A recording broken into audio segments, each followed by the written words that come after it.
whatever sport-ish stuff we can find. We call it Good Day's Weird World of Sports. I will tell you, I did watch a cornhole championship the other day on TV. That's how desperate I was. Exactly. You know what? And you were enthralled by it, too. And now, I actually was. And now you're in a fantasy cornhole league. So, guys, have you ever been water skiing before? No. Okay, it's difficult. Yes. Like you spend your first whole day trying to stand up. It is not hard, though, if you are Keenan Derry. He is a professional water skier from Australia, and he posts some amazing videos on Instagram that have gone like kind of viral during this pandemic because, first of all, that is way too smooth. Like, how does he make that look so easy right there? But he has kind of been getting more popular during the pandemic because there hasn't been baseball, basketball, football, all this stuff to watch. So right now it is the middle of the night in Australia, so he couldn't join us live, but I did talk to him a few days ago about his newfound fame here.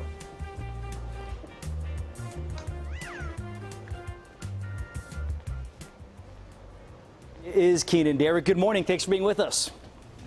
Hey, thanks for having me on. So how are things going there? I would imagine the pandemic has changed life, but I would think that water skiing is one of the safe things you could still do there, correct? Yeah, definitely. I mean, we've been quite lucky in Australia. We've contained it pretty well, so it's almost completely gone now, and life is back to normal. But yeah, still been skiing through the pandemic and been living it up really well, which I'm very fortunate for. So, you know, I found your videos because ESPN here in the States had shared some of your videos on Instagram because they don't have any basketball, baseball, anything like that to show. I don't want to say that if this may be something good that's come out of the pandemic, but have you noticed that you're getting more views, you're getting noticed more now that some of these other sports around the world haven't been playing? Yeah, definitely. I mean, it was kind of interesting.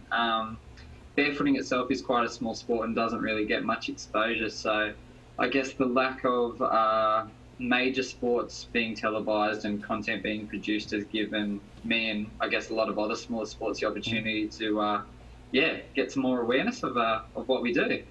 I want to go back to the beginning with you in your career because, you know, water skiing for me is hard enough. How do you then decide I want to try it without the skis? And then how do you decide to try to do some of the stuff you're doing in these videos where you're letting go of the rope and all that stuff? Yeah, to be honest, I don't know. I started water skiing when I was 4 years old. My parents met water skiing, so I guess I was going to do that regardless of whatever happened. But yeah, just started at a really young age and never really looked back. Yeah, it's been pretty crazy, really. So you were telling me earlier that you're actually familiar with this area. You have skied in our delta here.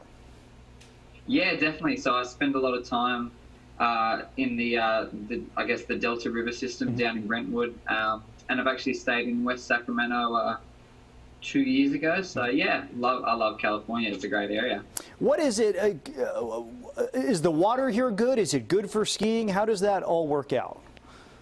Yeah, definitely. There's some really good spots to go skiing. The water's flat, it's nice, and just probably the people as well. The biggest thing, everyone seems to love having the Australian out there and taking him out for a ski. But yeah, everyone's very welcoming, and it's just a cool place to be.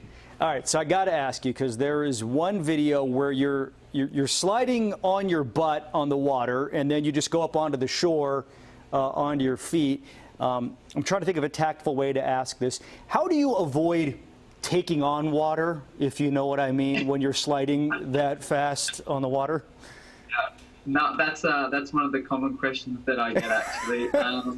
We wear special wetsuits, so they're about 2 inches thick of neoprene and rubber on our backside and back. So it stops most of the water, but every now and then you might get a big crash and it might find its way through, but usually we're pretty safe. So bottom line, for the people watching this, don't try that at home unless you have the proper equipment. Exactly. It'll tickle. We'll put it that way. That's a good way to put it. Hey, next time you're here in California and Sacramento, please come by and see us. We'd love to have you in your studio. Yeah, would love to pop in. All right, Keenan Derry, thank you so much. Appreciate it. Have a good one. Thank you.